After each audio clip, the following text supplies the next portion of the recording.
I stood in my boxers and yesterday's t-shirt, watching the dark liquid drip into the carafe, while my wife Carla primped herself into corporate perfection at the kitchen island. "Nathan, did you remember to transfer money for Ellie's SAT prep?" she asked, without looking up from her phone, her manicured fingers dancing across the screen like she was conducting a symphony of bullshit. "It's Nate. You've called me Nate for 19 years, Carla." I poured coffee into my favorite mug, the one that said "World's Okayest Dad" that the kids got me last Father's Day. And yes, I transferred the money, $500 to torture our daughter with standardized tests. Carla finally looked up, her perfectly applied makeup making her look like she was ready for a magazine shoot rather than another day at TechFlow Solutions, where she worked as their PR director. At 39, she was still beautiful in that calculated way that required 2 hours of preparation every morning. Don't be dramatic. Ellie needs those scores for college applications. She grabbed her designer coffee tumbler and filled it with the good stuff, the organic, fair trade beans that cost more than my lunch budget. "I have that client dinner tonight, so I'll be home late." Again. Right, the client dinner. I took a sip of coffee and watched her over the rim of my mug. "With Rick Calder?" Something flickered across her face, just for a second, before she smiled that PR smile she'd perfected. "Rick's the regional director, Nathan. Of course he'll be there. It's a team event."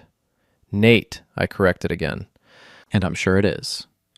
Our daughter Ellie bounced into the kitchen, 17 years old and still managing to look like a normal human being despite sharing DNA with us. She had Carla's dark hair but my stubborn chin, which served her well when dealing with her mother's expectations. "Morning, Dad." She kissed my cheek and grabbed an apple from the bowl. "Mom, can I borrow your car tonight? Jessica's having people over to work on our history project." "Take your father's car," Carla said, not looking up from her phone. "I might need mine later." "For the client dinner that ends at 9? I asked. "What time does the after-party start?" Carla's jaw tightened almost imperceptibly.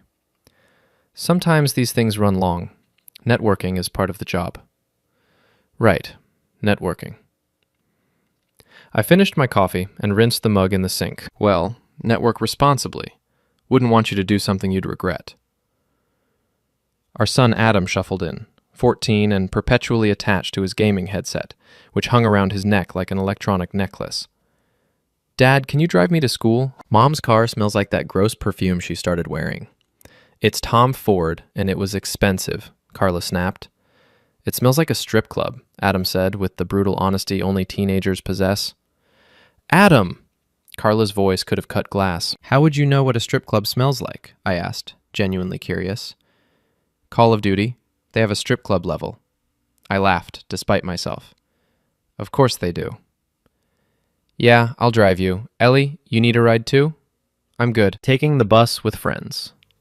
She grabbed her backpack, a massive thing that probably weighed more than she did. "Love you guys. Try not to kill each other before I get home." After the kids left, the kitchen felt smaller, more tense. Carla was still scrolling through her phone with the intensity of someone defusing a bomb. "Busy morning?" I asked. "Always." She didn't look up. "Rick's been texting about tonight's presentation. He's nervous about the Hartwell account." "I bet he is." "Big account?" "Huge. Could mean a promotion for both of us if we land it." "Both of you? That's nice. Very collaborative." She finally looked at me, and I saw something I hadn't seen in months. Guilt. Just a flash of it before she covered it with irritation. "What's that supposed to mean?" "Nothing. Just nice that you work so well together." Carla grabbed her purse and keys, moving with the efficiency of someone eager to escape. "I have to go. Early meeting." She kissed my cheek, a quick, perfunctory peck that felt more like a business transaction than affection, and headed for the garage. I watched her go, noting how she'd started dressing differently over the past few months. Tighter skirts, lower necklines, shoes that cost more than my car payment. The garage door rumbled open and closed, and I was alone with the coffee maker's dying gurgles and the lingering scent of Tom Ford perfume that did, in fact, smell like what I imagined a high-end strip club would smell like. I picked up my phone and scrolled through my contacts until I found Derek, my younger brother and the only person I trusted to tell me the truth, even when it hurt. "It's 8 in the morning, Derek answered on the second ring. "Someone better be dead or on fire." "Good morning to you too, sunshine. Question for you. Hypothetically speaking, if your wife started wearing expensive perfume, staying out late for work events, and spending a suspicious amount of time texting her male colleague, What would your professional opinion be? Derek was quiet for a moment. He'd been a cop for 15 years before retiring early due to a knee injury, and he had good instincts about people and their bullshit.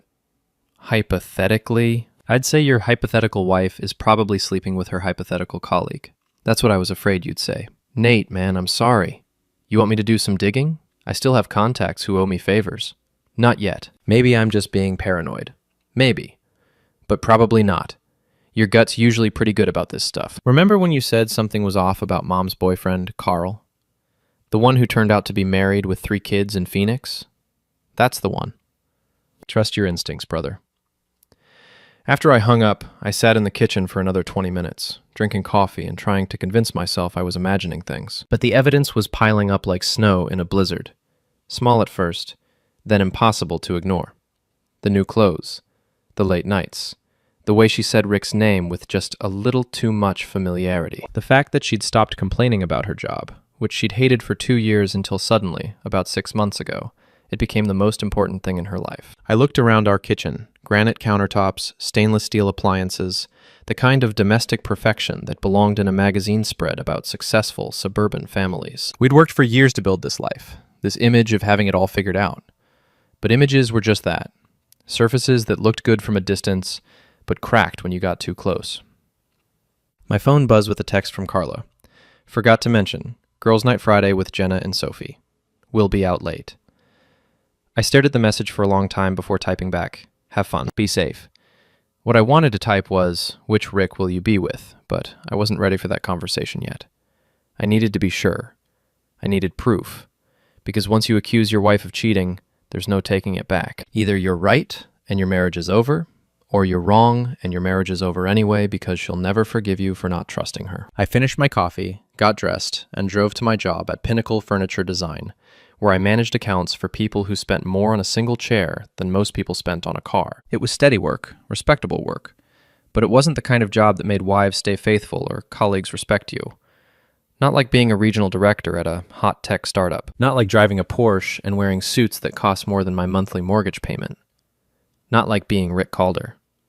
The thing about suspicion is that it's like a splinter under your skin. The more you try to ignore it, the deeper it burrows. By Thursday, I couldn't concentrate on anything. I sat in my office at Pinnacle, staring at furniture catalogs and thinking about my wife's new perfume. Carmen Rodriguez knocked on my doorframe. She was our HR manager, a sharp woman in her early 40s who'd always been friendly but professional. Today, she looked concerned. You okay, Nate?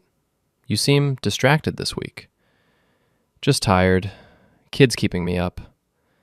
It wasn't entirely a lie. Adam had been gaming until 2 in the morning, and Ellie was stressed about college applications. Carmen stepped into my office and closed the door behind her.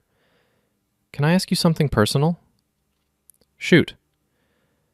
Are things okay at home? You've seemed, I don't know, different lately. I leaned back in my chair and studied her face. Carmen had always been perceptive, but this felt like more than casual concern. Why do you ask? She hesitated, then sat down across from my desk. My sister works at TechFlow Solutions, in accounting. She mentioned seeing your wife at some company events, with Rick Calder. My stomach dropped like a stone. What kind of events? The kind that don't usually include accounting staff, if you know what I mean. Private dinners, weekend retreats that aren't on the official company calendar. I felt like I was drowning in slow motion. Your sister told you this? She likes gossip, but she's not malicious. When she mentioned your wife's name, I put 2 and 2 together. I'm sorry, Nate. I probably shouldn't have said anything. No, I'm glad you did. My voice sounded strange, like it was coming from someone else. How long has this been going on? A few months, from what Maria said. Look, I could be wrong. Maybe it's all innocent.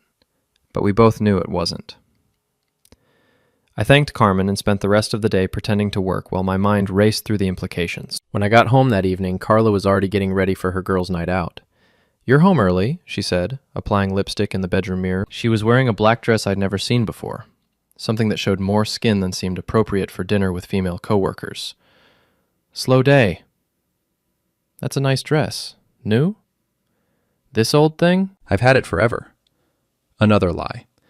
Delivered with the casual ease of someone who'd had practice. Where are you girls going tonight? That new place downtown. Jenna made reservations. I nodded and kissed her cheek, tasting the lipstick and that expensive perfume. Have fun. Don't do anything I wouldn't do. She laughed, but it sounded forced. That doesn't leave much off the table, does it? After she left, I called Derek. I need that favor now, I said, without preamble. What do you need? Carla says she's at Meridian downtown with her girlfriends. Can you check? Give me an hour. I spent that hour pacing the house like a caged animal. Ellie was at a friend's house working on a project. Adam was in his room, headset on, yelling at strangers on the internet about their tactical incompetence. Normal teenage Friday night behavior. Derek called back at 9:30. She's not at Meridian, he said, but Rick Calder's Porsche is parked at the Grandview Hotel. Room 412, registered under his name. The world tilted sideways. I sat down hard on the couch, my legs suddenly unable to support my weight. You sure? Dead sure. I've got a buddy who works security there. Calder checked in this afternoon, paid for the weekend. The weekend? Nate, I'm sorry, man. You want me to come over? No, I need to think. Don't do anything stupid. Whatever you're thinking about doing, sleep on it first. I hung up and sat in the dark living room, listening to the house settle around me. 19 years of marriage, 2 kids, a mortgage, a life built on what I'd thought was solid ground, now revealed to be quicksand. My phone buzzed with a text from Carla. Having so much fun. Probably won't be home until late. Don't wait up. Love you. I stared at the message for a long time before typing back. Love you too. But as I hit send, I realized it might be the last time I'd write those words and mean them. Saturday morning, Carla came home at 11, looking perfectly put together, despite her supposed night of drinking with the girls. She kissed my forehead and went straight to the shower, humming something under her breath. How was girls' night? I asked when she came back downstairs in her robe. Great. We stayed out way too late. I'm getting too old for this. She laughed and started making coffee. Jenna got completely wasted and started crying about her divorce. Sophie and I had to pour her into an Uber. The lies came so easily, so naturally. I wondered how long she'd been practicing them. That's too bad about Jenna. Divorce is rough. Yeah, well, she married an asshole. Some people just make bad choices. I almost choked on my coffee. Do they? Of course. You can't really know someone until you live with them for a while. People hide who they really are. The irony was so thick I could have spread it on toast. That's true.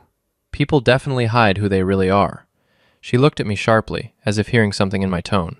But then Ellie bounded downstairs asking for money for a movie with friends, and the moment passed. That afternoon, while Carla napped off her fictional hangover, I drove to Derek's apartment across town. He lived in a converted warehouse, in an area that was trying very hard to be trendy, but hadn't quite made it yet. You look like shit, he said when he opened the door. I feel worse. What do I do, Derek? Do I confront her? Do I hire a lawyer? Do I pretend I don't know and hope it goes away? It's not going away, brother. This kind of thing never just goes away. He handed me a beer and sat down across from me in his living room, which was decorated in early bachelor. Black leather furniture and a TV that took up most of one wall. The question is, what do you want to happen? I want my wife back. I want my family back. I want to rewind 6 months and figure out where I went wrong. Maybe you didn't go wrong. Maybe she's just a cheating witch who got bored. Don't call her that. Why not? That's what she is. I took a long pull of beer and tried to organize my thoughts. We have kids, Derek. A house, a life. I can't just blow it all up because she made a mistake. A mistake is forgetting to pick up milk. This is a choice. Multiple choices over months. She's been lying to your face every single day. He was right, but that didn't make it easier to accept. So what do you suggest? Document everything. Get proof. Then decide if you want to try to save the marriage or burn it to the ground. How do I get proof? Derek smiled, and it wasn't a nice smile. Leave that to me. I still know people who know people. By Tuesday, Derek had delivered a manila envelope that felt like it weighed 1,000 pounds. Inside were photographs, credit card receipts, and hotel records going back 3 months. The pictures were the worst. Carla and Rick holding hands in restaurant booths, kissing in parking garages, entering hotel rooms together. In one photo, taken last weekend while she was supposedly consoling drunk Jenna, Carla was laughing at something Rick was saying, her hand on his chest, looking happier than I'd seen her in years. I spread the evidence across my kitchen table after everyone had gone to bed, and tried to make sense of how my marriage had become a crime scene. The receipts told a story of expensive dinners, weekend getaways, and gifts I'd never seen. Rick had good taste. Flowers from the city's most exclusive florist, jewelry from Tiffany, lingerie from boutiques I couldn't afford to walk past. My phone rang, making me jump. It was Derek. "You get the package?" "Yeah, it's comprehensive." "That's not even all of it. My guy says they've been sloppy lately, acting like a real couple in public. Calder's been bragging about her at work, apparently, calling her his special project." I felt sick. His special project? That's what my source says. Look, Nate, there's something else. Something you're not going to like. More than this?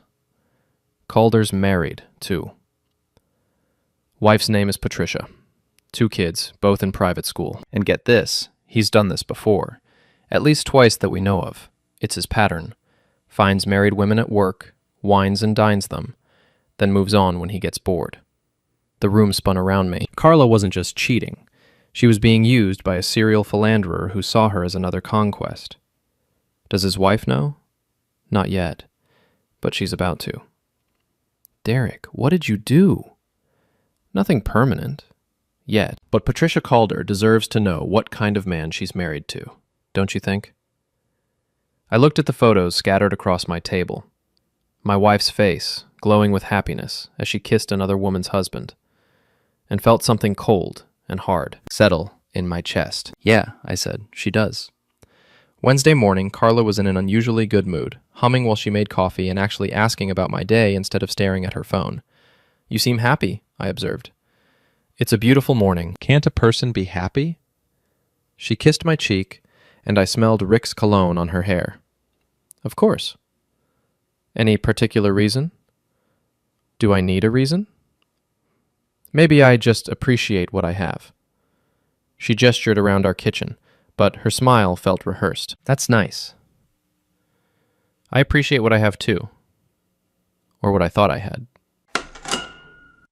She looked at me sharply. "What's that supposed to mean?" "Nothing. Just agreeing with you about appreciation." Ellie came downstairs, backpack in hand. "Dad, can you pick me up after school? I have SAT prep until 6. "Sure, sweetheart. Your mom working late again?" "Probably," Carla said quickly.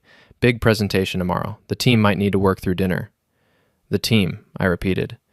"Right. Well, work hard. I know how important the presentation is to you." Carla's coffee mug stopped halfway to her lips. "What?" "Nothing. Just know how dedicated you are to your work."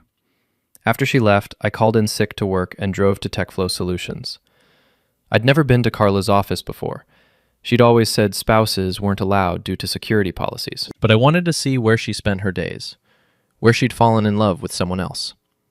The building was all glass and steel, the kind of place that screamed innovation and disruption. I parked across the street and waited. At 11:30, Carla and Rick emerged from the building together. He was exactly what I'd expected.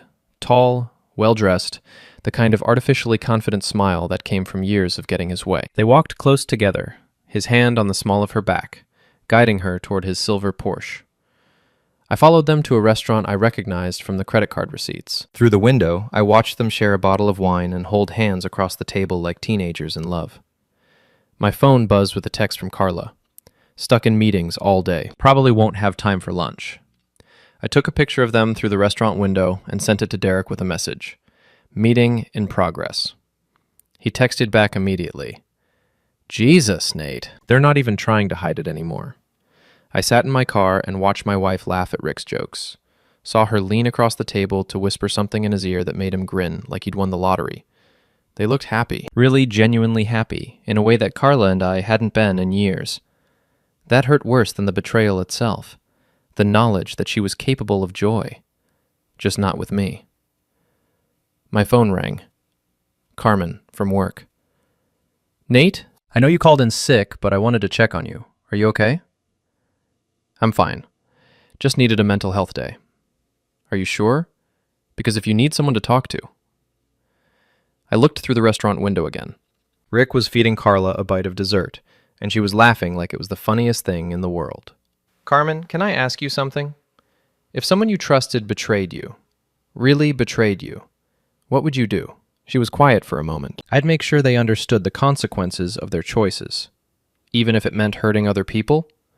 Sometimes people need to be hurt to learn. Sometimes it's the only way they understand that actions have consequences. After I hung up, I sat in the parking lot and made a decision. I was done being the oblivious husband, the fool who worked late while his wife played house with her boyfriend. If Carla wanted to blow up our marriage, fine, but she was going to own the consequences. I drove home and called Derek. I'm ready, I said. Ready for what? To make sure they understand the consequences of their choices. Derek was quiet for a long moment. You sure about this? Once we start down this road, there's no going back. I looked around my kitchen, at the family photos on the refrigerator, at the coffee mug Carla had left in the sink with her lipstick still on the rim. I'm sure. What do we do first? First, we make sure Rick's wife gets those photos. Then we get creative.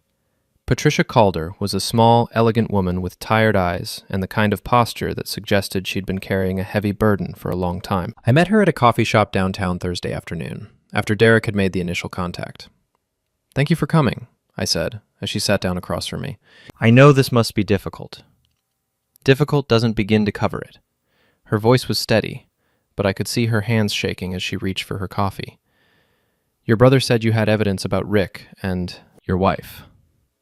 I slid the manila envelope across the table. I'm sorry.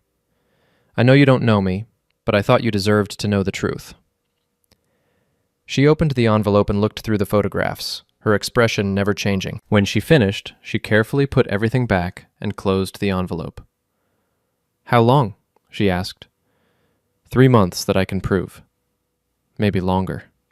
This isn't the first time, she said quietly.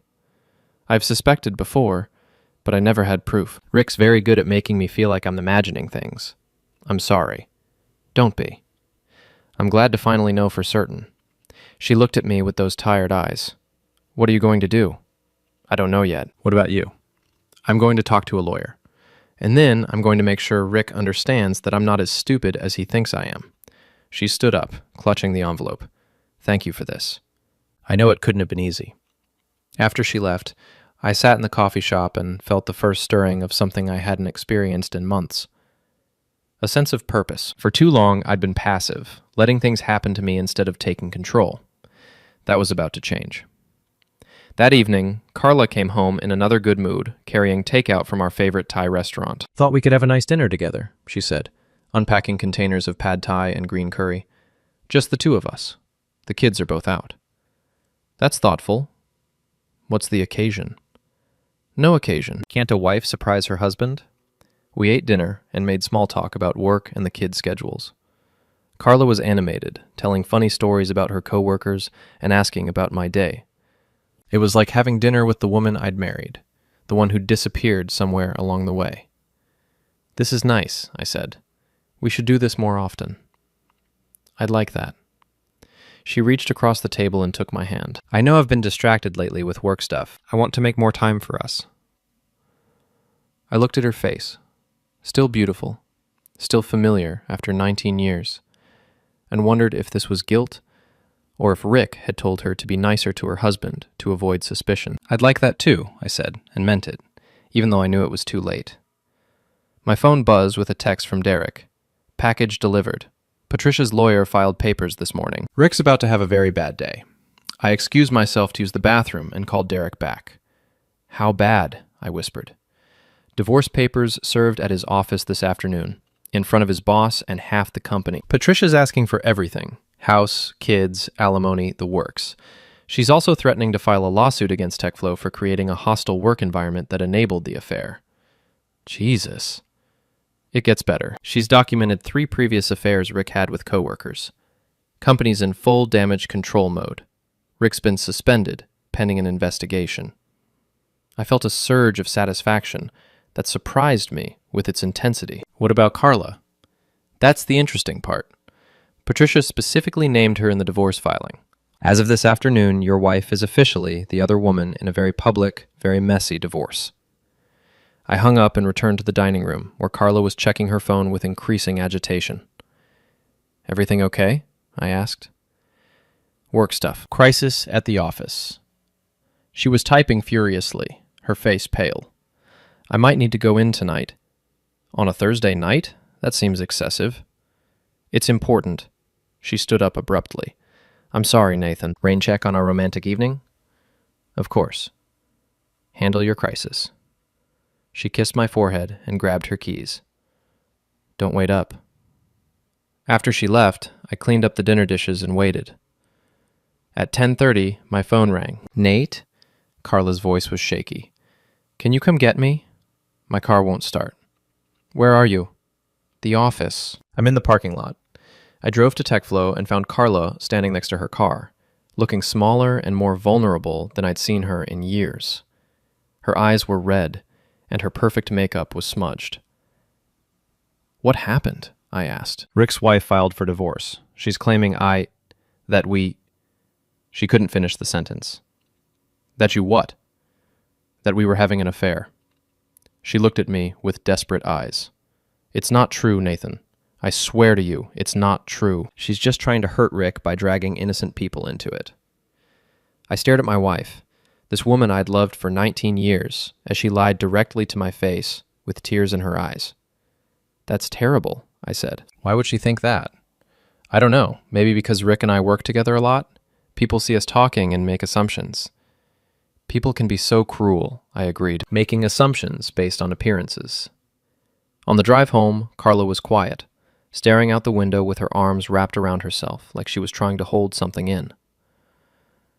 Nathan, she said finally, if people start saying things about me and Rick, you'll know they're not true, right?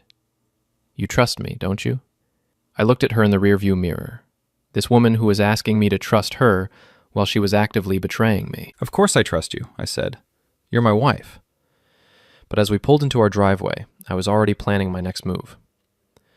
Friday morning brought the first real consequences. Carla's phone started ringing at 6 a.m. and didn't stop. She answered the first few calls in whispered, urgent tones, before finally turning it off entirely.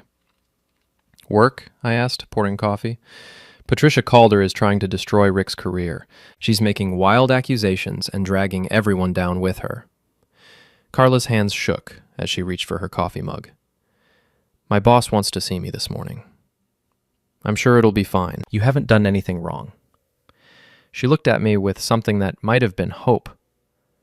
You really believe that? I believe you'll get exactly what you deserve. After she left, I called Carmen at work. I need another favor, I said. What kind of favor? The kind that might get me in trouble if anyone finds out. I'm listening. I need access to TechFlow's building, just for an hour. Can your sister help? Carmen was quiet for a moment. What are you planning, Nate? Nothing illegal. I just want to see where my wife spends her days. This is a bad idea. Probably. Will you help me anyway? She sighed. Maria owes me money. I'll see what I can do. 2 hours later, I was walking through TechFlow's lobby wearing a visitor's badge and following Maria Rodriguez, Carmen's sister, toward the elevators. Your wife's office is on the 7th floor, Maria said. But she's in meetings all morning. Something about damage control. That's fine. I just want to look around. Maria led me to Carla's office, a glass-walled space with a view of the city and photos of our family on her desk. It looked normal, professional, until I opened her desk drawer and found a spare phone charger for an iPhone. Carla had a Samsung. Maria, does my wife have a company iPhone? No, we're all Samsung. Company contract. I looked more carefully around the office and found other small inconsistencies. Men's cologne in her desk drawer, a restaurant receipt for 2 expensive dinners on a day I knew she'd eaten lunch at home. A hotel keycard tucked behind her computer monitor. Can you show me Rick Calder's office? Maria looked uncomfortable. He's been suspended. His office is locked. Just from the outside, I want to see where he works. Rick's office was larger than Carla's, with awards on the walls and expensive furniture that screamed success. Through the glass, I could see family photos of Rick with his wife and kids, all smiles and perfect teeth. "He seems successful," I said. "He was, until yesterday. Now everyone's talking about the lawsuit." Patricia Calder's lawyer sent a letter to our CEO threatening to sue the company for enabling workplace harassment. What kind of harassment? The kind where married executives sleep with their subordinates. Maria looked around nervously. "I shouldn't be telling you this. Carla's not Rick's subordinate. She's a director. She was. Rick got her promoted 6 months ago. Before that, she was just a senior coordinator." The pieces clicked into place. The timeline matched perfectly. Carla's sudden happiness at work, the new clothes, the promotion she'd claimed was based on merit. Rick had been grooming her, using his position to seduce her with career advancement and expensive gifts. "Maria, I need one more favor. I've already done too much. I need you to make sure everyone in this building knows exactly what kind of man Rick Calder is." She looked at me for a long moment. "What do you have in mind?" That afternoon, while Carla was still in damage control meetings, Maria sent an email to the entire company. It was carefully worded to avoid legal issues, but the message was clear. Rick Calder had a pattern of using his position to manipulate female employees into relationships, and the company was taking the allegations seriously. The email included a link to a confidential report that was actually a compilation of everything Derek had uncovered about Rick's previous affairs, complete with dates, names, and photographic evidence. By 5 p.m., it had been forwarded to every employee in the company and was spreading through social media. Rick's reputation was destroyed in a single afternoon. Carla came home that evening looking like she'd been hit by a truck. She went straight to the bedroom without speaking and didn't come down for dinner. I found her sitting on our bed, staring at her phone with tears streaming down her face. "Bad day?" I asked. "They fired him." Her voice was barely a whisper. "Rick's been terminated. They're reviewing my employment status pending an investigation." "I'm sorry to hear that." She looked up at me with red, swollen eyes. "Are you? Are you really sorry?" "I'm sorry you're upset. I hate seeing you in pain." "But you're not sorry Rick got fired." I sat down on the bed next to her, close enough to touch but not touching. "Should I be? From what I hear, he brought this on himself." "You don't understand. Rick's a good man. He's been nothing but professional with me. Patricia is just a vindictive witch who can't stand that her husband works with attractive women." The casual way she called another woman a witch for defending her marriage made something snap inside me. "Is that what you think? That Patricia Calder is just jealous?" "I know she is. She's been calling the office, making threats, trying to destroy innocent people's careers just to hurt Rick." Innocent people. Yes, innocent people, like me. I looked at my wife, this woman who was sitting in our bedroom, calling herself innocent while defending the man she'd been cheating with for months, and felt the last of my sympathy evaporate. "Carla, can I ask you something?" "What?" "If someone had evidence that Rick wasn't as professional as you think, would you want to know?" She went very still. "What kind of evidence?" I pulled out my phone and showed her one of the photos Derek had taken, her and Rick kissing in the parking garage behind her office building. The color drained from her face. "Where did you get this?" "Does it matter? Is it real?" She stared at the photo for a long time before finally nodding. "Yes, it's real." "How long, Carla?" 3 months, maybe 4. "Are you in love with him?" She started crying again. But this time it was different. Not the desperate tears of someone caught, but the broken sobs of someone who'd lost something precious. "I thought I was. I thought he loved me too. But when Patricia filed for divorce, when everything started falling apart, he told me it was just a fling, that I shouldn't have taken it seriously." She wiped her nose with the back of her hand. "He said I was a distraction, nothing more." I felt a strange mixture of anger and pity. Anger at her betrayal, pity for her pain. Rick had used her exactly the way Derek had predicted, and now she was learning the hard way that she'd been just another conquest. "What do you want to do now?" I asked. "I don't know. I've ruined everything, haven't I? Our marriage, my career, the kids' stability, all for a man who never loved me." I looked at her sitting there, broken and vulnerable, and realized I had a choice. I could comfort her, forgive her, try to rebuild what we'd had. Or I could finish what I'd started. Yes, I said quietly. You have ruined everything. She looked up at me with surprise and hurt, as if she'd expected me to console her. But the question is, I continued, what are you going to do about it? The weekend passed in a strange, tense quiet. Carla stayed in the bedroom most of Saturday, coming out only to make coffee and pick at meals she didn't eat. Ellie and Adam sensed something was wrong, but didn't ask questions, probably assuming it was just another one of our periodic rough patches. Sunday evening, Carla finally emerged looking more like herself. Showered, dressed, makeup applied with her usual precision. We need to talk, she said. Okay. Kids? At friends' houses. We have a few hours. We sat in the living room, on opposite ends of the couch that had once been a place where we'd watched movies together and fallen asleep in each other's arms. I want to try to save our marriage, she said. If you'll let me, what would that look like? I'll quit my job. We could go to counseling. I'll do whatever it takes to make this right. I studied her face, looking for sincerity, for some sign that she understood the magnitude of what she'd done.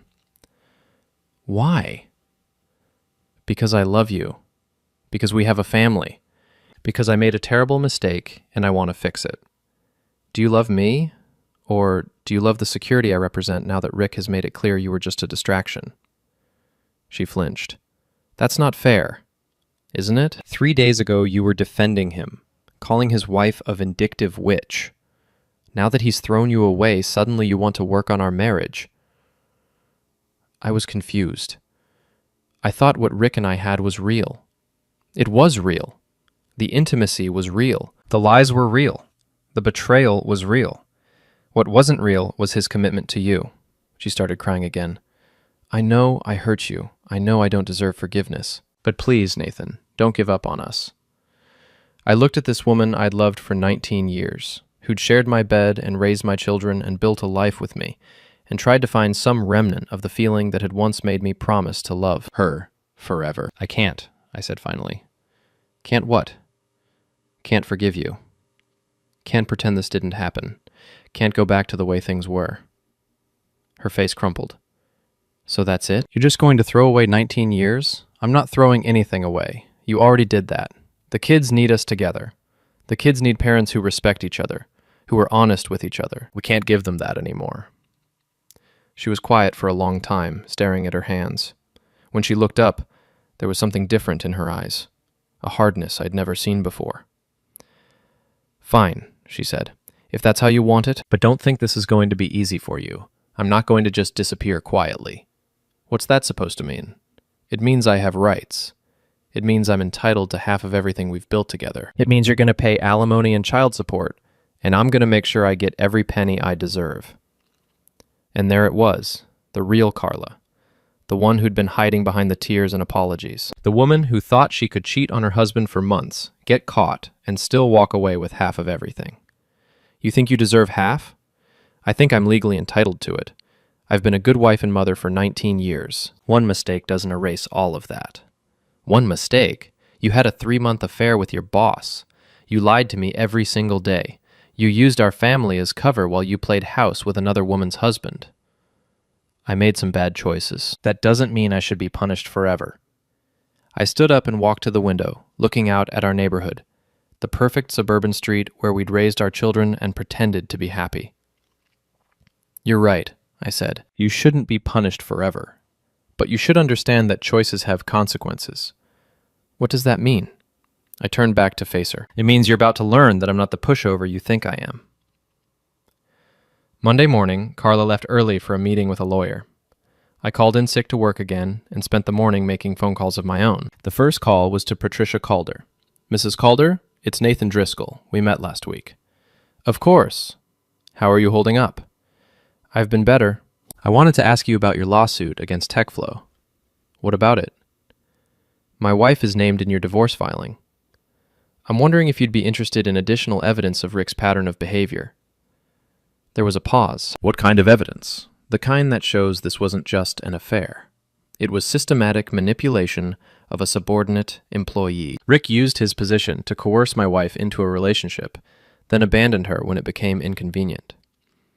That would be very helpful for my case. And it might help your wife, too, if she's willing to testify about the coercion. I don't think she'll testify willingly. But there might be other ways to document what happened. My second call was to Derek. I need the nuclear option, I said. You sure? Once we do this, there's no taking it back. I'm sure. Carla thinks she can cheat on me and then take half of everything I've worked for. She's about to learn otherwise. What do you want me to do? Everything. I want Rick's life destroyed, and I want everyone to know exactly what kind of woman my wife really is. Derek was quiet for a moment. This is going to get ugly, Nate. It's already ugly. I'm just making sure everyone can see it clearly. That afternoon, while Carla was still meeting with lawyers, Derek's contacts went to work. By evening, Rick Calder's personal information was all over social media. His address, his phone number, photos of him with multiple women who weren't his wife, details of his previous affairs, and evidence of his pattern of using his position to manipulate female employees. But that was just the beginning. Derek had also uncovered something interesting about TechFlow's employee handbook. The company had a strict policy against relationships between supervisors and subordinates. Rick's affair with Carla wasn't just morally wrong. It was a violation of company policy that could result in termination for both parties. More importantly, it was the kind of violation that could void certain benefits, like severance packages and stock options. Carla came home that evening looking confident for the first time in days. My lawyer thinks we have a strong case, she said. Community property laws are pretty clear. I should get half of everything, plus alimony and child support. That's nice. How much is half of everything? With the house, your retirement accounts, and my stock options from TechFlow, probably around $800,000. I nodded thoughtfully. About those stock options. What about them? Did you mention to your lawyer that you were fired for violating company policy? Her face went pale. I wasn't fired. I was suspended pending investigation. Check your email. She pulled out her phone and scrolled through her messages. I watched her face change as she read the termination letter that had been sent an hour earlier. They can't do this, she whispered. Actually, they can. Violation of the relationship policy is grounds for immediate termination without severance. Your stock options are forfeit. But I need those options for the divorce settlement. Needed, I corrected. Past tense. They're gone now. She stared at her phone in shock. How did you know? Lucky guess. But it wasn't luck, and we both knew it. It was the consequence of her choices, finally catching up with her. This isn't over, she said. You're right, I agreed. It's just getting started. Tuesday morning brought the first signs that our private war was about to become very public. Carla's phone started ringing before dawn. Reporters who'd somehow gotten hold of the story about TechFlow's intimate harassment scandal and wanted comments from the other woman. How did they get my number? She asked, staring at her phone like it was a snake. Maybe Rick gave it to them. Or maybe Patricia's lawyer leaked it. Does it matter? She looked at me with suspicion. You didn't have anything to do with this. With what? Your affair becoming public knowledge? That was your choice, not mine. By noon, there were news vans parked outside our house. Ellie called from school, upset and embarrassed that her friends were seeing her mother's name in articles about corporate scandals and extramarital affairs. Dad, what's going on? She asked. Kids are showing me stuff on their phones about Mom. Come home, I said. We need to have a family meeting. I picked up both kids from school and brought them home through the back entrance to avoid the reporters. Carla was waiting in the living room, looking like she'd aged 10 years in a single day. Kids, I said, your mother and I need to tell you something. For the next hour, we explained, as gently as possible, that we were getting divorced. We didn't go into details about the affair, but the kids weren't stupid. They'd seen the news reports. They knew why reporters were camped outside our house. Ellie cried. Adam asked if he could live with me. Carla looked like she wanted to disappear into the floor. This is temporary, she kept saying. The media attention will die down. Things will go back to normal. But I knew they wouldn't. Derek had made sure of that. That evening, after the kids were in their rooms and the reporters had finally left, Carla confronted me in the kitchen. This is you, isn't it? The media attention, the timing of my termination, all of it. You're orchestrating this. I'm not orchestrating anything. I'm just not protecting you from the consequences of your actions anymore. You're trying to destroy me. I'm trying to make sure everyone knows who you really are." She stared at me with a mixture of fear and hatred. "I underestimated you." "Yes, you did. You thought I was weak. You thought I'd just accept your betrayal and quietly give you half of everything I've worked for. What do you want from me?" "I want you to understand that actions have consequences. I want you to know what it feels like to lose everything that matters to you. The kids matter to me. Do they? Because from where I'm standing, it looks like Rick mattered more." She slapped me, hard. The sound echoed through the kitchen like a gunshot. I touched my cheek and smiled. "Feel better? Go to hell." I've been there for the past 3 months, watching my wife lie to my face every single day. Now it's your turn. Wednesday brought fresh humiliation. Someone, I suspected Derek, though he denied it, had created a social media account called Homewreckers Anonymous that featured photos and details about people who'd destroyed marriages. Carla was the featured story, complete with her full name, workplace, and a timeline of her affair with Rick. The account had over 10,000 followers by lunchtime. Carla spent the day hiding in our bedroom while I dealt with reporters, lawyers, and concerned neighbors. Mrs. Henderson from across the street brought over a casserole and a look of barely concealed judgment. "Such a shame," she said, not sounding sorry at all. Carla seemed like such a nice woman. "Seemed," I agreed. That's the key word. Thursday morning, Carla emerged from the bedroom with suitcases. "I'm going to stay with my mother for a while," she said, "until this dies down." "Good idea. The kids will be happier without the drama. I'm taking them with me." "No, you're not." She stopped packing and looked at me. "What?" "The kids are staying here, in their home, with their schools and friends. You can visit them, but they're not going to be uprooted because of your choices. You can't keep my children from me. I'm not keeping them from you. I'm keeping them stable while their world falls apart around them." "My lawyer says..." "Your lawyer is about to have bigger problems than custody arrangements." "What's that supposed to mean?" I handed her a legal document that Derek had delivered that morning. "Patricia Calder is suing you personally for alienation of affection. Apparently North Carolina still has laws about that." Carla read the document, her face going whiter with each page. "She can't do this." "She can, and she is. And she's asking for damages equal to the value of her marriage, which her lawyer estimates at about $2 million. I don't have $2 million. No, you don't. But I do. Or rather, we did, before you decided to blow up our marriage." She sank into a chair, the legal papers scattered around her feet. "You're going to let her take everything?" "I'm going to let the legal system decide what you owe for destroying another family, just like I'm going to let it decide what you deserve from our divorce." "Nathan, please!" "I made a mistake, but I don't deserve this."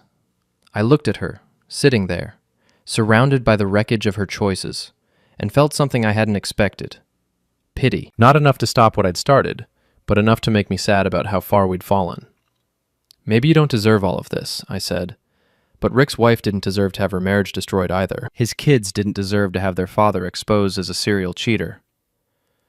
Our kids didn't deserve to have their mother's affair broadcast on the evening news. So this is revenge? This is justice. There's a difference." She left that afternoon, and the house felt different immediately. Lighter somehow, like a storm had passed. The kids were quiet, but seemed relieved. Ellie helped me make dinner, while Adam set the table without being asked. "Are we going to be okay, Dad?" Ellie asked as we chopped vegetables together. "We're going to be fine," I said. And for the first time in months, I believed it. 2 weeks passed in relative quiet. The media attention died down, as other scandals captured the public's attention.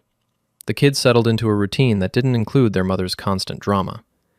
I went back to work and tried to rebuild some semblance of normal life, but I wasn't done with Carla yet. Derek called on a Friday evening with news that made me smile for the first time in weeks. "Rick Calder was arrested this morning," he said. "For what?" "Tax evasion. Turns out, all those expensive gifts he was buying for his girlfriends weren't being reported as income. The IRS doesn't like that." "How much trouble is he in?" "Federal prison kind of trouble. His lawyer's talking about a plea deal, but it looks like he's going to do time." I felt a surge of satisfaction. Rick had used his position and his money to manipulate women and destroy marriages. Now he was going to lose both. What about Patricia's lawsuit? That's the really good news. Rick's been ordered to pay her $4 million in the divorce settlement. Since he's going to prison and won't be able to work, guess who's going to be held liable for alienation of affection damages? Carla. Bingo. Patricia's lawyer filed papers this morning seeking to attach any assets Carla might receive in your divorce settlement. I hung up the phone and sat in my living room, looking around at the life I'd built. The house, the furniture, the family photos that would need to be updated now that we were one person short. Everything I'd worked for was still here, still mine. Carla's betrayal had cost her everything, and me nothing. Well, almost nothing. It had cost me my marriage, but I was beginning to think that might not be such a loss after all. Saturday morning, Carla called. "We need to talk," she said. Her voice sounded different, smaller, defeated. About what? About the settlement. About the kids. About ending this. Okay. When? Today. Can you meet me for coffee? I found her at the same coffee shop where I'd met Patricia Calder 3 weeks earlier. She looked terrible, thinner, older, like someone who hadn't been sleeping or eating properly. "You look awful," I said, sitting down across from her. "Thank you. That's exactly what a woman wants to hear. How's your mother's house?" "Cramped. She never liked you, but she likes me even less right now." We sat in awkward silence for a moment before Carla spoke again. "Patricia Calder's lawyer contacted my attorney. They want to settle the alienation of affection suit." "For how much?" "Everything. Whatever I get from our divorce, plus my future earnings until the debt is paid off. That seems fair." She looked at me with something that might have been hatred. Fair? I'm going to be financially ruined for the rest of my life because of a 3-month affair. You're going to be financially ruined because you destroyed 2 marriages and hurt a lot of people. The affair was just the method. I never meant for any of this to happen, but it did happen, and now you have to live with the consequences. She was quiet for a long time, staring into her coffee cup like it might contain answers to questions she was afraid to ask. "What do you want from me, Nathan?" "What will it take for you to call off the dogs? I want you to sign a settlement agreement that gives me full custody of the kids. I want you to waive any claim to alimony or property division. And I want you to publicly apologize to Patricia Calder and her children for destroying their family. And if I don't, then we go to court, and everything comes out. Every detail of your affair, every lie you told, every time you chose Rick over your family. The kids will hear it all, and so will everyone else we know."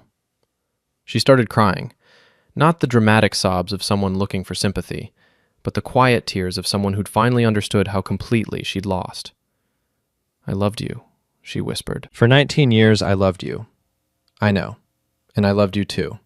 But love isn't enough when it's not paired with respect and honesty. Can you ever forgive me?" I looked at this woman who'd shared my life for almost 2 decades, who'd given me 2 beautiful children and countless happy memories before she'd chosen to throw it all away for a man who'd never loved her. "Maybe someday," I said, "but not today. And not in time to save our marriage." She signed the settlement papers that afternoon.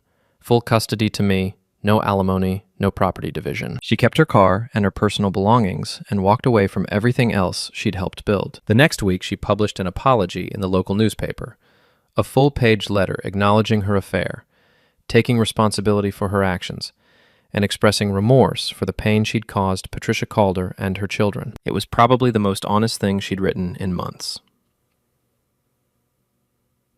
Epilogue, 6 months later. The house feels different now, but not empty.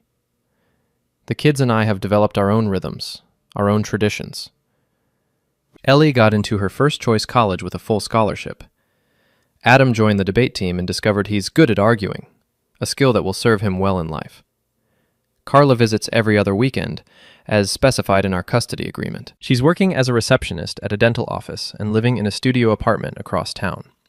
The visits are cordial but distant, like interactions between polite strangers who happen to share children. Rick Calder was sentenced to 3 years in federal prison. Patricia got the house, the kids, and a settlement that will keep her comfortable for the rest of her life. She sent me a thank you card last month, which seems surreal, but oddly appropriate. Carmen and I have been having coffee together on Friday afternoons, ostensibly to discuss work, but increasingly to talk about other things. She's smart and funny and honest in a way that I'd forgotten was possible. We're taking things slowly, but there's something there worth exploring. Derek says I should write a book about the experience. Revenge of the Suburban Dad, or something like that. I told him I'm not interested in reliving it, but the truth is, I don't think of it as revenge anymore. I think of it as consequences finally catching up with people who thought they were immune to them. Last week, I ran into Jenna, one of Carla's former friends, at the grocery store. She looked uncomfortable and tried to avoid eye contact, but I stopped her. "How's Carla doing?" I asked. "She's managing. Working hard, trying to rebuild. That's good. Everyone deserves a second chance." Jenna looked surprised. "You're not angry anymore?" I thought about it for a moment. No, I'm not angry. Anger requires energy I'd rather spend on other things. Like what? Like raising my kids. Like building a life that's based on honesty instead of lies. Like maybe finding someone who understands that love is a choice you make every day, not just a feeling you have when it's convenient. That night, I sat on my back porch with a beer and watched the sunset paint the sky in shades of gold and red. The kids were inside doing homework, the neighborhood was quiet, and for the first time in a year, I felt genuinely at peace. My phone buzzed with a text from Carmen. "Thanks for coffee today. Looking forward to our dinner tomorrow." I smiled and typed back, "Me too." Carla had taught me that people can change, that the person you think you know can become someone entirely different.